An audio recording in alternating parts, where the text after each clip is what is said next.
What is up, y'all? Welcome back to another video. In this video, we are going to be talking about the third selection the Detroit Lions made in the 2020 NFL Draft to go get a pass rusher. This is Julian Okwara. Let's get it started.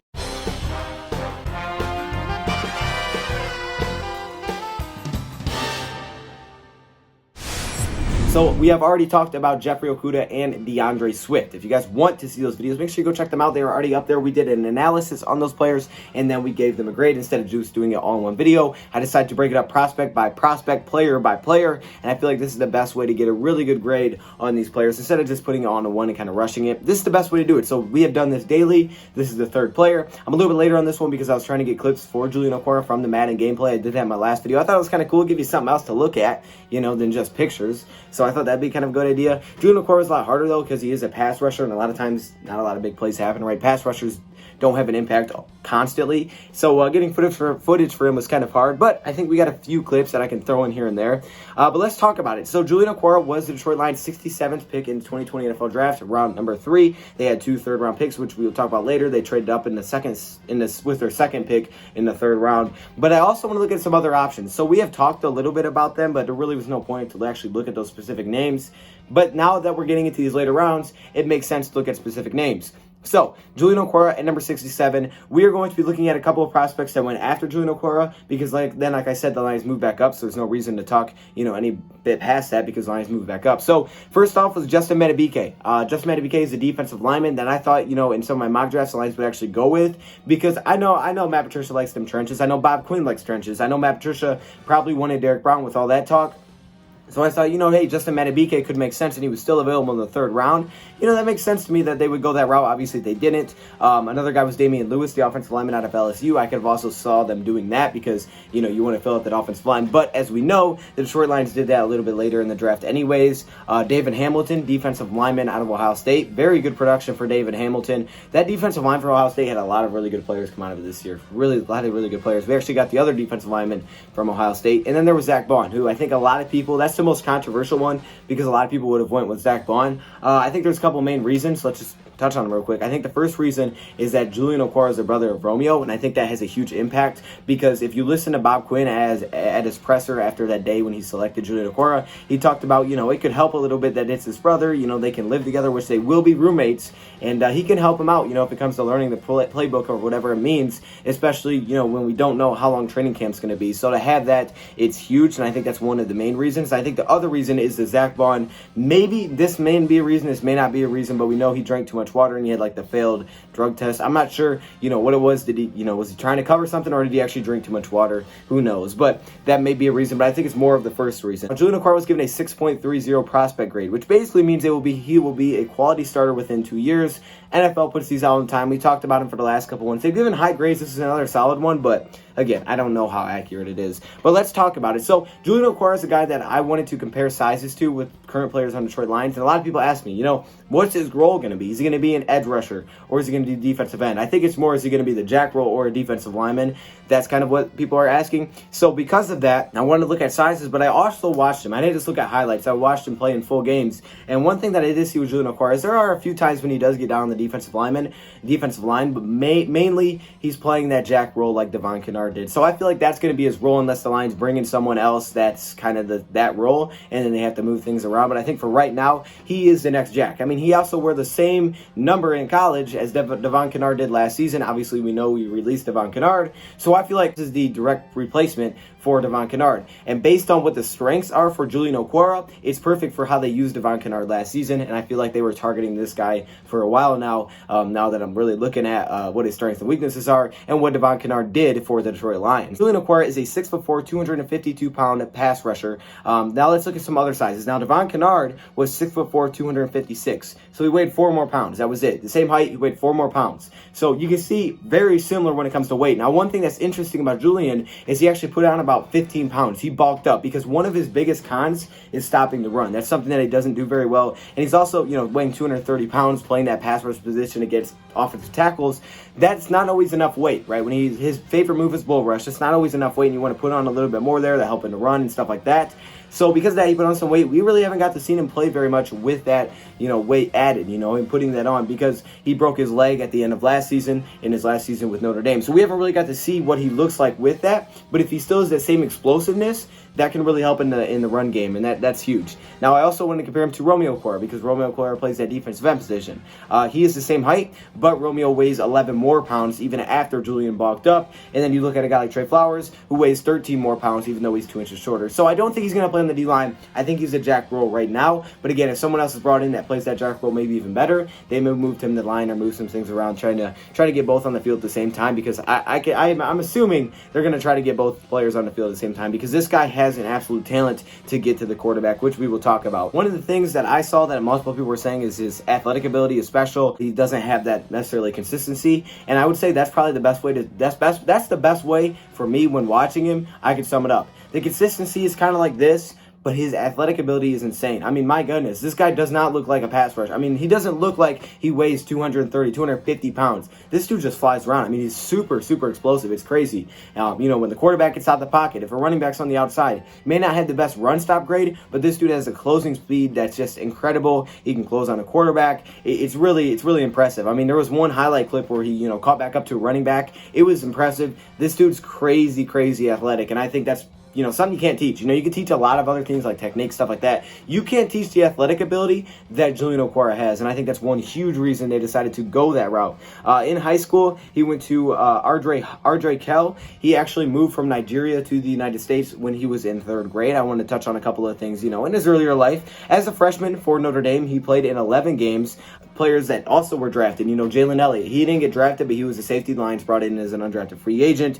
Troy Pride, Julian Love, Chase Claypool, very talented players that Notre Dame put out this season, so that's pretty impressive. He had 4 total tackles in his freshman season. In his sophomore season, he had I think it was like 2.5 sacks. He had a little bit more production, but it was really that junior season, which actually ended up being his best season, that he took off in college, and that's when the recognition started to come, right? That's when everybody's like, whoa, this is kind of that dude. And I think at that time, before, the injuries were super concerning, before, he wasn't able to perform at a lot of things, that time was when he started to get that talk of this guy could be a first-round type of talent, because as his junior season, he had 38 total tackles. He led the team in tackles for loss. He was tied for the most sacks on the team. He had 61 total pressures, which was 6th in college football. This dude's numbers were off of the charts. The athletic ability was definitely there, and he just started putting it together, and it was like, whoa, this guy is bull rushing at his size. He doesn't look like he should be able to, but he can. It was effective, and if that's effective at the college level at his size, that's definitely going to be effective in the NFL.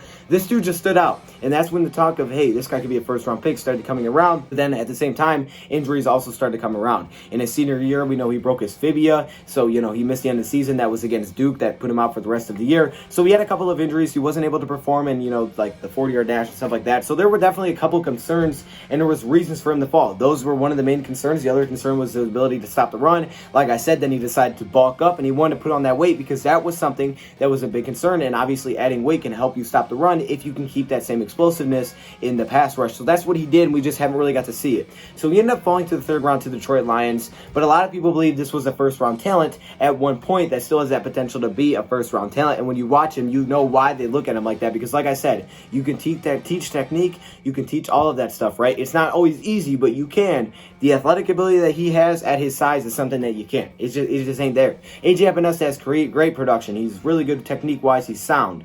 But he doesn't have the athletic ability that this dude does. This dude's on another level when it comes to that. And there wasn't a lot of players that I saw that. Some of the players that I saw that from were guys like Chase Young, because Chase Young was just a freak. Now, he's not Chase Young level. I'm not going to compare the two, because Chase Young has a huge impact that is way different than what Julian Okwara had. Chase Young, kind of formed the game around him. You came into it as an offense knowing where Chase Young was. You played away from him. You got the ball way quicker, like a second quicker. He changed the game like that. Julian Okwara did change the game, but not in the same way. So I'm not comparing those two. I just need to point that out. Let's look at some pros and cons. The first pro is his best move is a bull rush and his athleticism. The athleticism has to be number one. This is the biggest pro I've seen from him. Oh my gosh, it's ridiculous. The potential is definitely there, and with that, his bull rush move is the most productive move that he goes to constantly, and again, at his size, is super impressive. He had a 23% pass rush win rate, which is obviously incredible, up there with Chase Young, those kind of guys. Also can drop into coverage. Now, I've got to learn a little bit what that stuff means. Make sure you go check out Glover Quinn's channel. He actually talks about that. He's like breaking down football. It's kind of cool, you get to learn a little bit. I don't know tons. I know what I know, and I try to learn more and more, but definitely a guy like Glover Quinn has been helping us out, teaching us football, so that's awesome. But one thing that's great is that he can actually drop into coverage. Now, I don't think it's something that he's very good at. There's a couple times where he drops into coverage and he's just running to his spot. He's not really looking for the ball. He just kind of waits till he gets there. But he does have that ability to do it because of his athleticism. That's something that Devon Kennard didn't do. Devon Kennard never dropped back into coverage. I mean, I won't say never because there's never, because every like once in a great while he would drop back into coverage. But it was not something that was like, okay, he can do it. Julian Okwara can't do it because of his athletic and speed, that ability. He's just ain't great at it, right? A lot of times I don't see him even looking for the ball, but he can do it. There's actually a couple times, though, he does have an interception. He actually had an interception against Michigan. He can do it. He has that ability where if there's certain situations where Matt Patricia on the fly needs to say, hey, you got to drop back, he can do that. And that's what's great about Julian Okwara. So, it's not like he's a liability out there on the field when it comes to a team passing the football if he needs to drop back into coverage. He played 387 snaps outside of the tackle, so again, I do think he is going to be that jack roll. And then obviously his brother being on the team is huge. They're going to be roommates. They're going to be together. He's going to help him out. He'll learn faster. That's a growing curve that a lot of people may struggle with, especially if training camp is cut short. When training camp's cut short, that's when you learn everything, when you take in everything, when you learn the playbook. Having your brother that's already on the team for a few years, he's got everything locked down, he can help him learn that in the off time. And that's going to be huge because he's going to be able to fit in and be ready to go right away. And I think that's something that the Lions have really been pushing for. They've brought in a whole bunch of Patriots because they can fit in right away. Now they're bringing in Julian Okwara because he can fit right away. They brought in players that they believe can fit in their scheme. These aren't guys that they have to translate to their scheme. Jeffrey Okudah is going to fit right in. DeAndre Swift is going to fit like a glove, just like Theo Riddick. Julian Okwara has his brother already on the team. That's something that the Lions have really been going for. And when you're in a must-win year with everything that's going around, you need to make sure you get guys that can fit in, even though it may be very hard. So that may mean passing on guys that maybe some people believe are better, just because you got guys that you think can help right away. Lions need to win now, and that's exactly what they're doing. When you look at some of his cons, it's run stopping. He is not the best run stopper. And I think him bulking up was him directly understanding that and having to make a decision that, hey, I need to be better at this, so I'm going to try to get a little bit bigger. That way I can take on some of those blocking tackles, stuff like that. When they're coming directly at me, they're not standing still or backing up. That's something that he's trying to do. His run stop rate is pretty horrendous, I will say that. That's probably his biggest con, is against the run. That's his biggest con. He can't drop back into coverage, so that's not it. It is his run stop rate is 2.7%, which is well below average. It's not very good there. He also was a late bloomer when it comes to production. If you look at his numbers, if you just look at his stats, you can see that he went from a guy that really wasn't doing anything, and then his junior year he just popped off, which isn't a bad thing. It's just something that wasn't there since day one as a freshman. So definitely keep that in mind. Again, his run defense is definitely his biggest con. And again, the broken leg, if you want to count that, because that was an injury. But like I said, he bulked up, so it's something that he understands, and it's something that he's trying to improve upon. Now, I watched a lot of film of him, and here's really my main takeaways. He will drop into coverage, like I told you guys about. A lot of times in zone coverage, I haven't seen him drop back into man too often, but if he has a certain area that he has to get to, he'll just run to that spot.